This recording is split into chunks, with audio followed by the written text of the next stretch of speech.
Aqara just announced their new motion sensor, the P1 motion sensor. And today we'll check out all the new features, compare it to the previous model, and see which one you should buy for your smart home. Aqara is sponsoring today's video and did send out their new sensor for a review, but as always, I will keep it real with you guys and let you know my honest thoughts about this product. So the new Aqara P1 sensor brings a new design that is quite bigger than the previous model, which creates one of the best features that we'll be looking at later on. There's a light sensor at the top for using in automations, but only in the Aqara app. And like the previous model, there is still no light sensor exposed in the Home app, which is a bummer since there are other motion sensors that will have a light sensor exposed in the Home app. But what's not a bummer is the multitude of mounting options. You can use the sensor freestanding or use the 360-degree stand and the adhesive pads to mount on the wall and to get just the right angle. And the best part is there are extra adhesives in the box, and these adhesives are really strong, which is good in case you wanted to mount this in more unique spots like under a bed or behind some stairs. The new Aqara P1 motion sensor now uses a Zigbee 3.0 connection compared to only using Zigbee 1.2 on the previous model. And the new sensor does not support Thread, but there is a Thread Aqara motion sensor coming later this year along with a Thread contact sensor. And because it uses a Zigbee connection, this does mean that the motion sensor requires an Aqara hub. And there are many different kinds of Aqara hubs that offer different features to best suit your needs, like a camera, lights, a hardwired connection, and more. Natively, the motion sensor does not support HomeKit, but the Aqara hub will automatically expose the motion sensor to HomeKit and brings a motion sensor attribute that can be used in automations. And again, there is no light sensor exposed like you would get with other motion sensors like Philips Hue. I try to buy devices that connect over Zigbee because that will give you the fastest response times, the strongest reliability, and very long-lasting battery life. And speaking of battery life, the P1 sensor still uses the CR2450 battery as the previous model, but it now uses 2 stacked batteries instead of 1,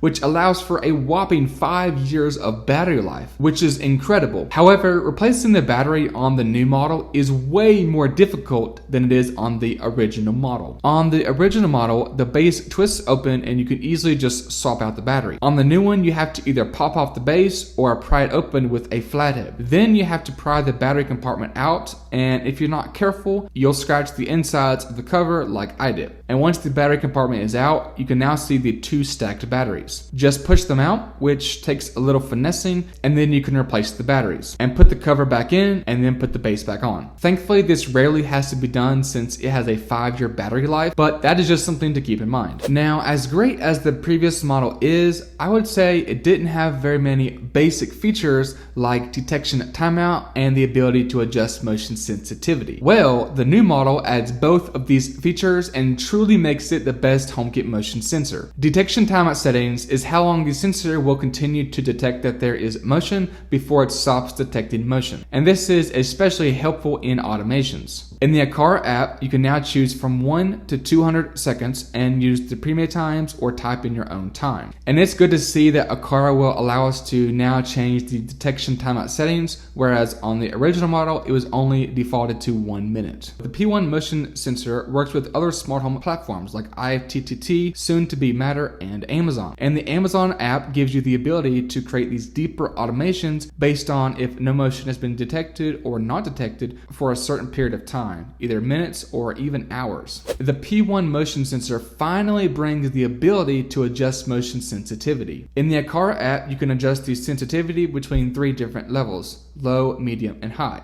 And this will adjust the distance that motion can be detected at. Higher sensitivity means it'll detect distance further away, and lower sensitivity means that it'll detect motion when you're closer to the sensor. And this is helpful to make sure that your automations run accurately and to reduce false motion alerts. The range on the P1 model has also increased. It now has a 170-degree range for up to 2 meters and a 150-degree range up to 8 meters. And there's now a new light that will flash blue whenever motion has been detected, which can be turned off in the Aqara app. And speaking of the Aqara app, there is now a records view. Here you can see how many times motion has occurred in the last day or week in a graph or list view, and even choose a specific date and view what time of day that motion has occurred. The P1 motion sensor is a great upgrade if you have the previous model. But what are your thoughts? Are you upgrading to the new model? Let me know down in the comment section below.